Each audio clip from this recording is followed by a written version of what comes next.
The following was recorded in front of a live studio audience at the Studio 21 Podcast Cafe. This is the United Podcast Network.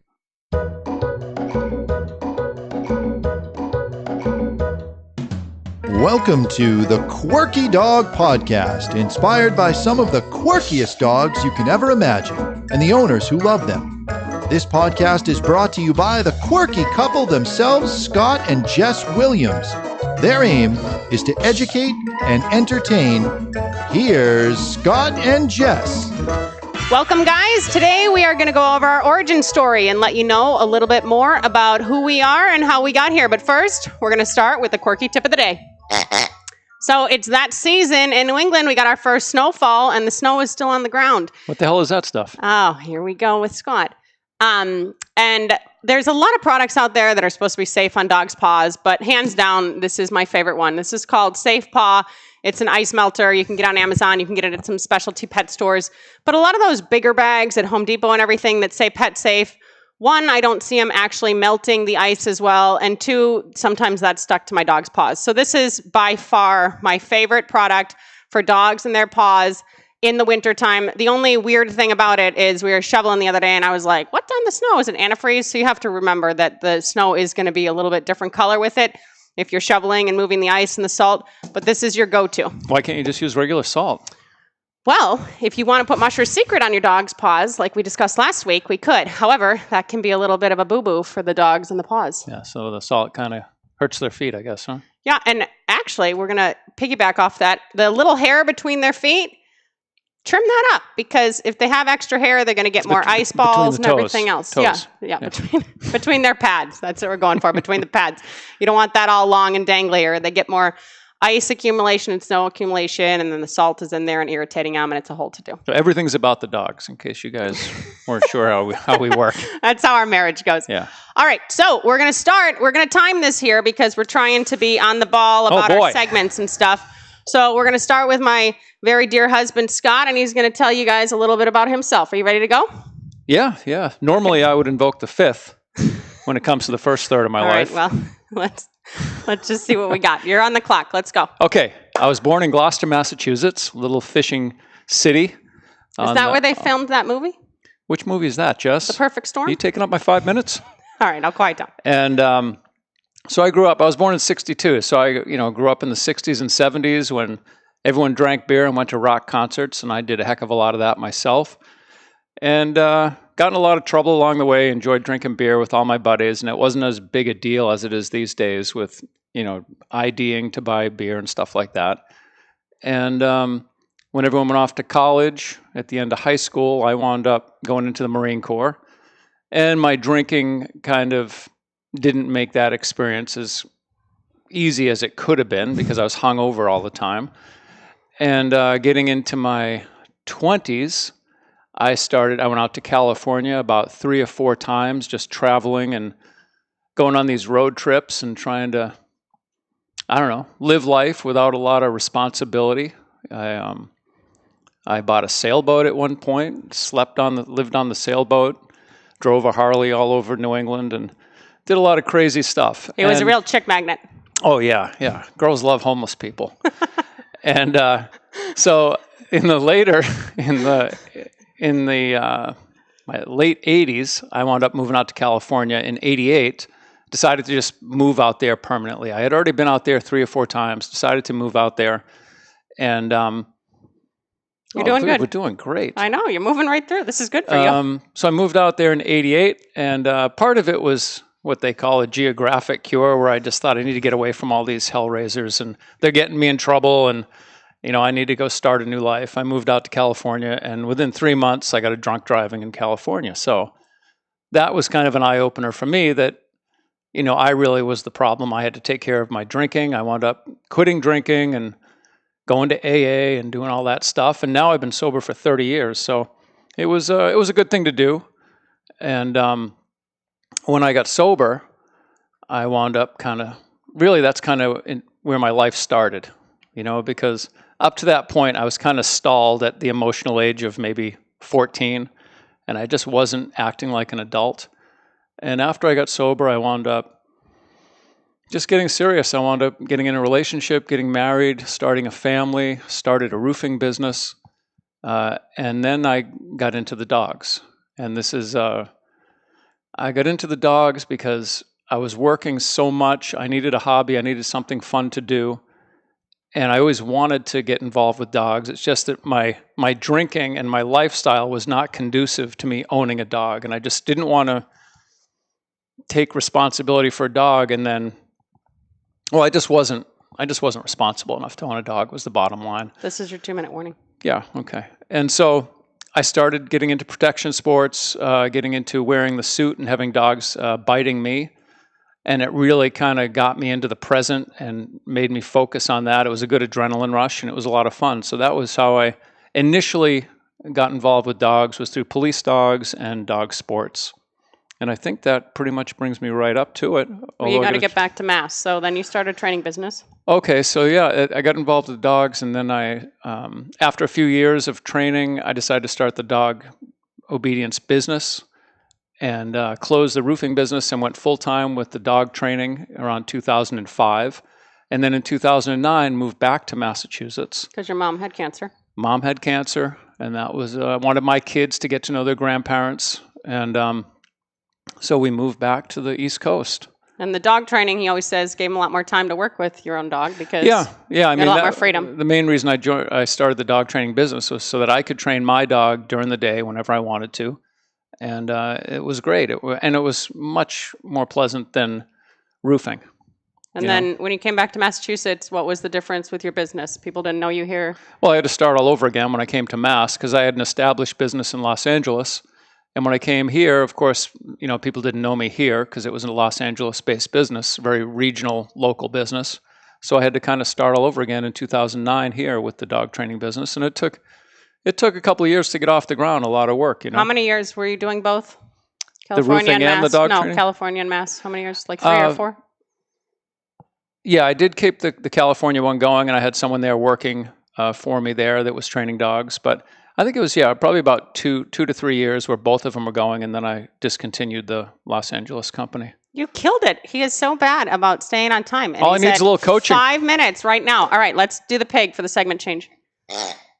All right, good job. Okay, so it's my turn, and then we're going to bounce back and forth after the break here. So I was born in Hinsdale, Illinois, which is a suburb of Chicago, and I grew up in a town called Lombard, Illinois, and I had border collies ever since I was young. My mom got me a dog when I was like 3 years old, and then we bred border collies, and I was just raised with dogs. I was an only child, but dogs were my whole life.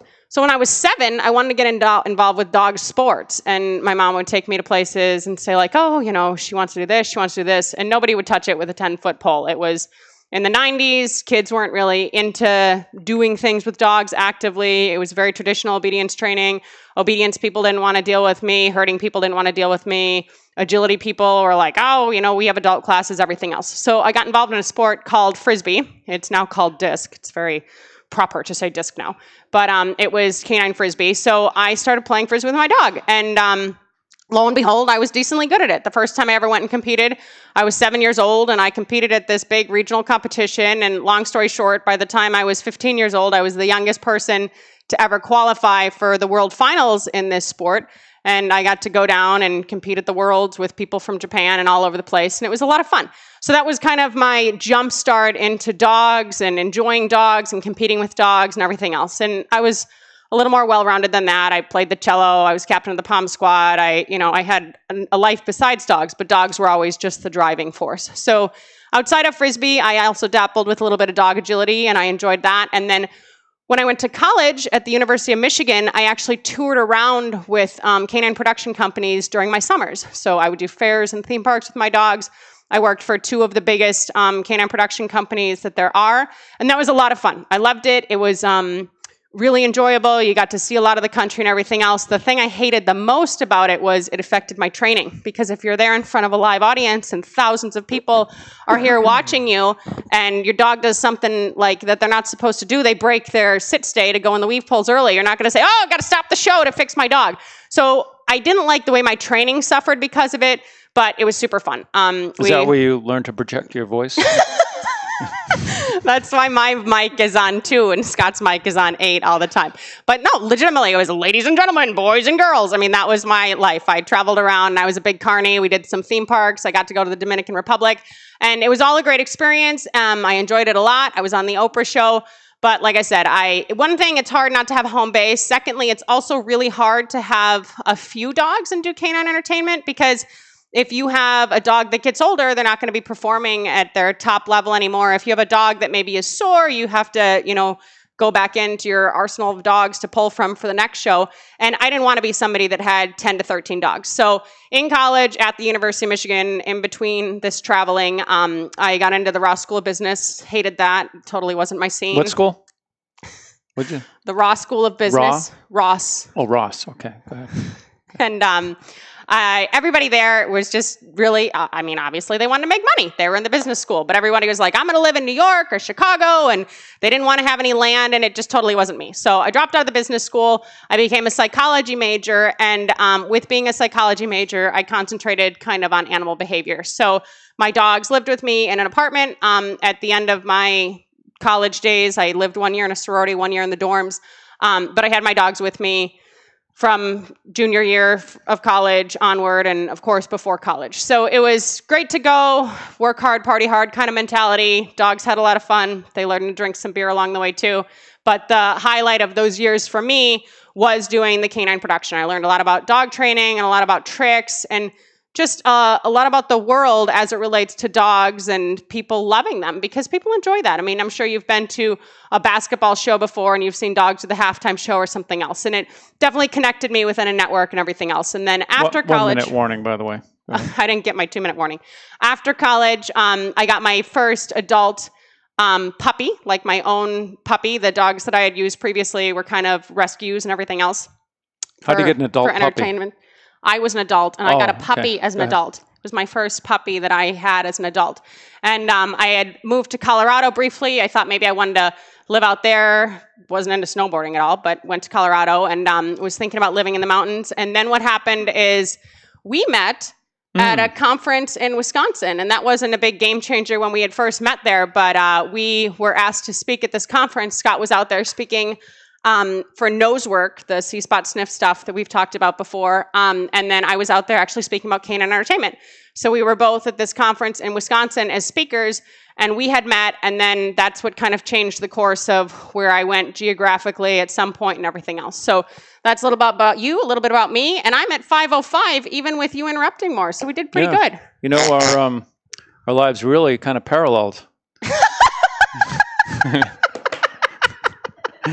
You know, we both knew what we wanted to do from an early age.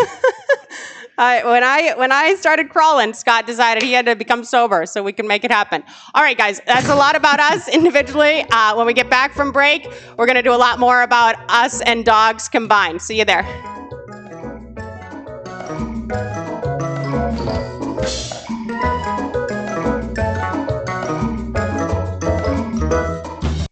Does your dog seem anxious? Would you like your dog to relax? Do you want to feel more in control? Would you like your dog to cooperate? HowToCalmYourCanine.com. That's HowToCalmYourCanine.com.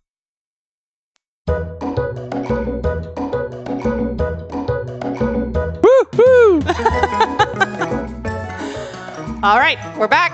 Short and sweet. Dang. That was a hell of a story, Jess. I know. Can you believe it? So to piggyback off my origin story, I had a little bit of time in between. I was supposed to go to a run with Doc Dogs and announce for them. And I said, I was talking, Scott and I had talked on the phone. We were just very platonic friends from the conference. And we had talked on the phone. And he goes, I want to get this new thing started with fitness and everything else. And I said, I got some time. I'll come out and help you work on it.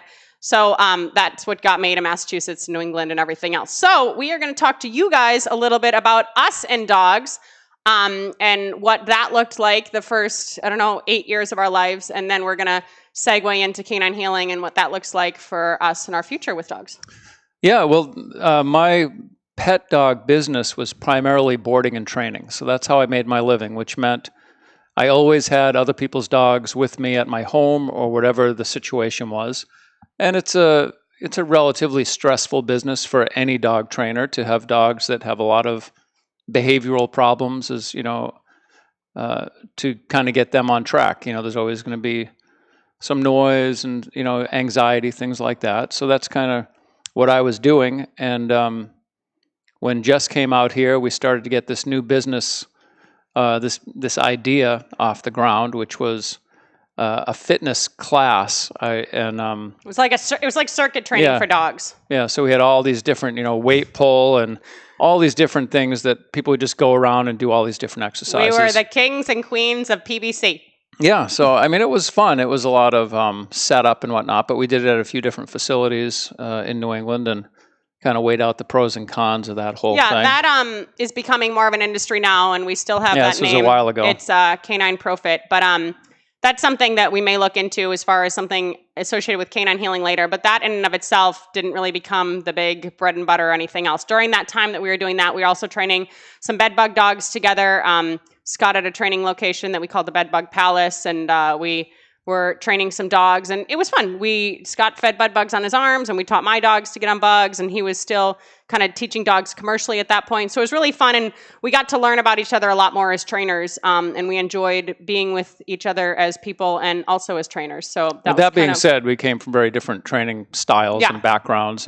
We provide good balance to each other, I'd say. I had a more traditional dog training foundation, and Jess was more, with the Frisbee, it wasn't having to put a lot of control on dogs that are very difficult. Since she raised the dogs herself, she had a great working relationship with them from the beginning, whereas I'm always taking dogs in that have almost no relationship with humans and trying to get them on track, so it's a different thing. Yeah, and we did a lot of the boarding and training and stuff ourselves also. We had a little house that we rented near Boston, and it's tough. Like Scott said, the boarding and the training, it was fulfilling in that we could help these people that were having problems with their dogs, and we could make progress, and the dog could turn around and be more of a welcomed family member when they went home.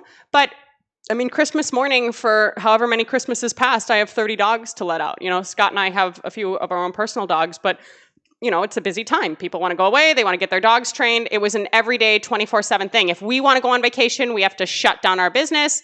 And then we would go on vacation, find a place for our dogs. And we even had a few employees to offset things when things were going well and we were really busy. And the nature of our business is the dogs that we got in were not suited for other people to deal with, if that makes sense. Like, they were so difficult that they needed a certain professional to deal with them, and that was Scott and myself. So we really had our hands tied with that it was him and me, and that was it. It's just, it's hard to find people that are dog savvy enough to handle a dog that may have a fair amount of fear aggression, and knowing how to handle that and not make the dog worse and not make the dog feel stronger through its negative behavior. Yeah, a lot of dogs came to us for tricky. Aggression and anxiety, and really every moment of interaction with those dogs counts. Like, we were getting paid the big money to make a turnaround, and we didn't want to get the same reps that they were getting at home with ourselves. And I would say the first 5 years of that was pretty smooth sailing. We had difficult dogs and it was hard, but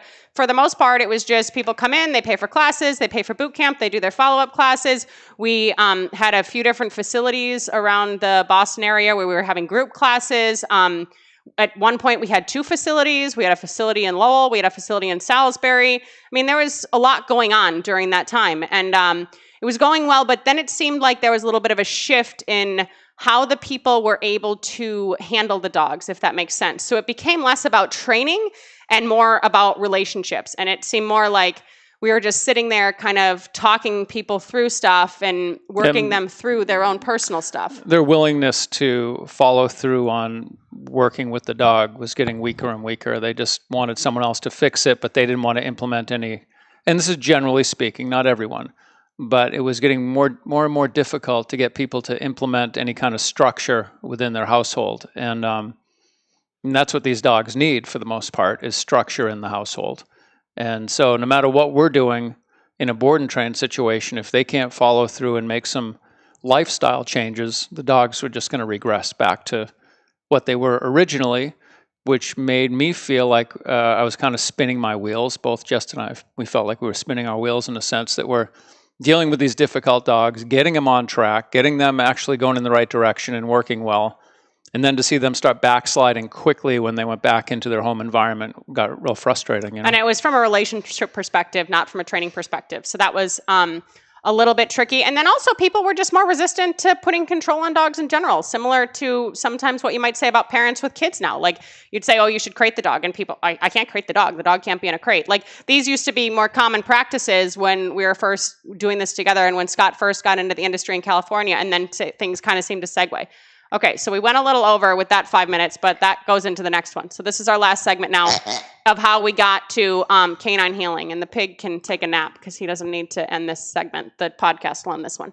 So basically what was happening is we're training all these dogs. We'd sold our house. We actually moved into our dog training facility. We were all in. Like, we were doing this, and we're there, and we're cutting costs, and we have money in the bank, and it's just us anyway, so we might as well be there because we had to go there to let dogs out 4 times a day anyway.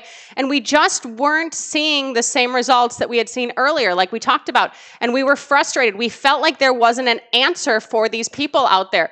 The purely positive people, we couldn't get those people that had trained in that methodology. They didn't see any results when they came. And then we were more balanced, and the dogs weren't going home with the same results later because it was all this relationship stuff. Maybe the dog walked fine on the street and stayed on the bed, but then the way the owner was handling the dog, there was still all this BS of the dog running around the house and crying and all of this stuff. So we felt like there was a void in the market. And also, we were burnt. I mean, it was a lot. We didn't have some terrible Yelp review or something in our lives that made us stop beyond the leash. It was great while it lasted, but we had rode the wave out as long as we were going to be able to, if that makes sense. It was just taking a toll on Scott and myself, and he had hurt his back a couple summers ago, and it was stressful. He herniated a disc in his back. We couldn't get an MRI because he couldn't lay flat in the frickin' machine, so we actually went to the hospital to see if narcotics would help him get an MRI, which was a waste of time, but we met a great physical therapist there, and that helped us. But Scott's in the hospital. I'm running back and forth from the training facility. I have 17 dogs to take care of. It's not the kind of business that you could have called and said, like, oh, we're closed today because we're not feeling well. Like, people are going on vacation. No one else can handle their dog. We're the go-to, So I was doing returns. I had a super aggressive dog I had to return on my own. Like, it was just a lot on us, and I just kind of felt like it was exploding. So when we saw this void in the industry, we thought, well, how could we fill this, and how could we reach more people with our knowledge and with our experience, and also tap into these things that aren't really being dealt with in basic obedience. So that's kind of how Canine Healing came to be. Well, and I noticed that a lot more dogs are coming in with anxiety, and the owners admittedly had anxiety themselves. So the concept of the Canine Healing was to heal the dog, but also to help the people more, from an emotional, spiritual perspective rather than the obedience. And it's kind of a vague thing. It's really hard to explain what we do, and it's not, because it is behavior modification at its core, but it's helping people look at their dog differently, because I think that the dog can heal the human, and in turn the human can heal the dog. If a person has anxiety, yes, these emotional support dogs are there to help the human. But if they're just making their dog anxious as well, it's at the expense of the animal, and that's a shame. You take a nice dog and it makes somebody feel good, and then 3 to 6 months later the dog is a complete wreck, drooling, and it doesn't have to be that way. And what had happened with us, we were doing all this traditional stuff with boot camps. We had started turning our follow-up classes into a lot of the exercises we use within Canine Healing.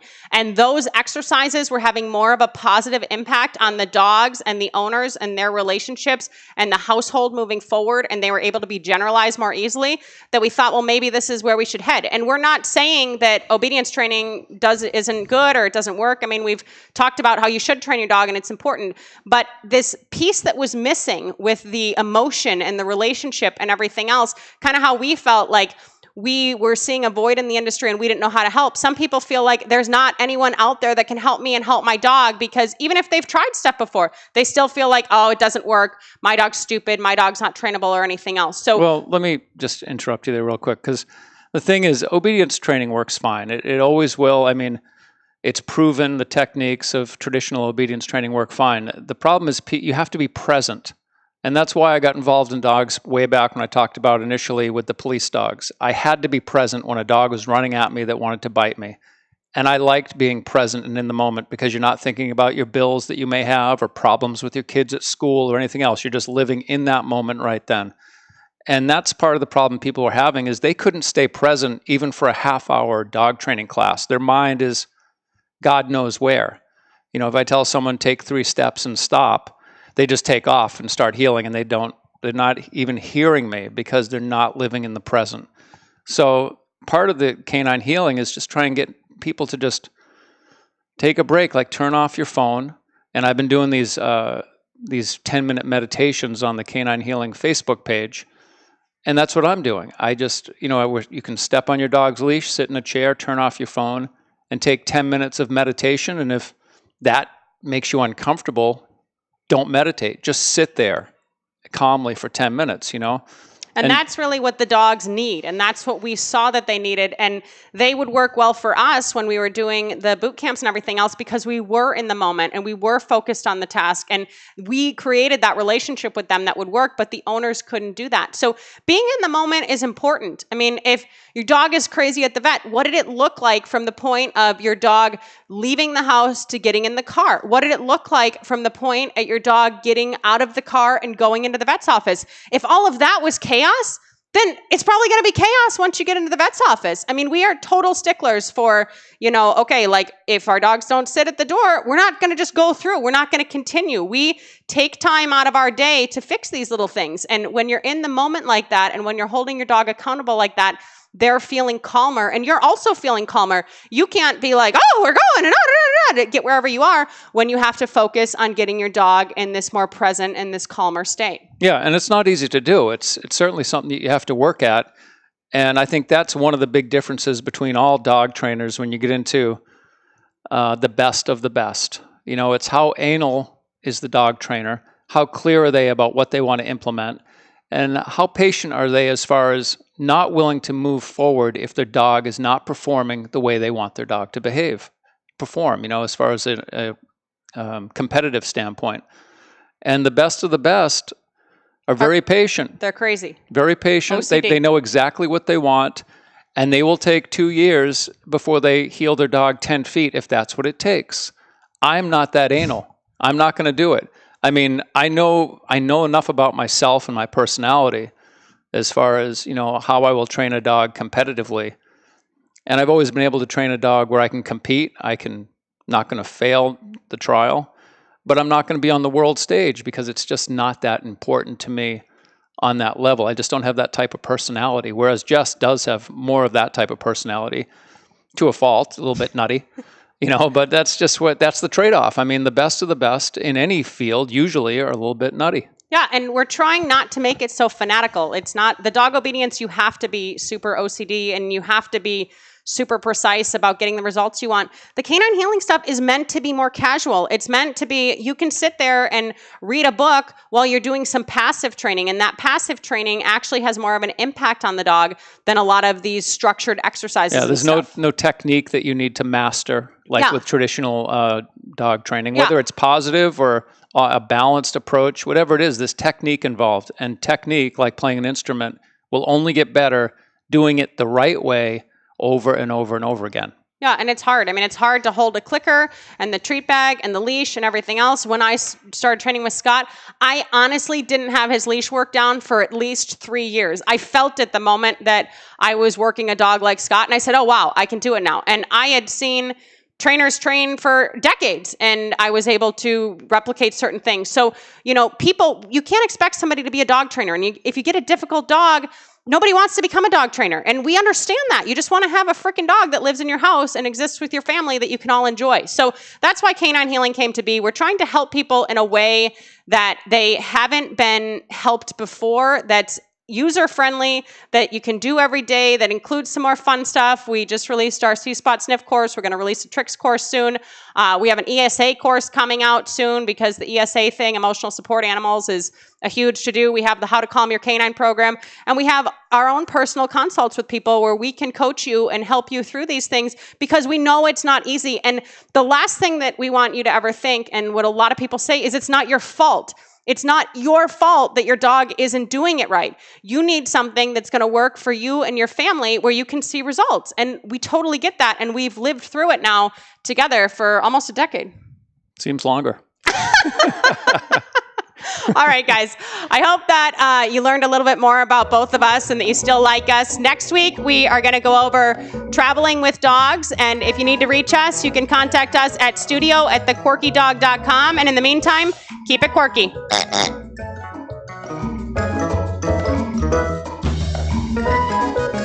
The views and opinions expressed by the hosts, guests, or callers of this program do not necessarily reflect the opinions of the Studio 21 Podcast Cafe, the United Podcast Network, its partners, or affiliates.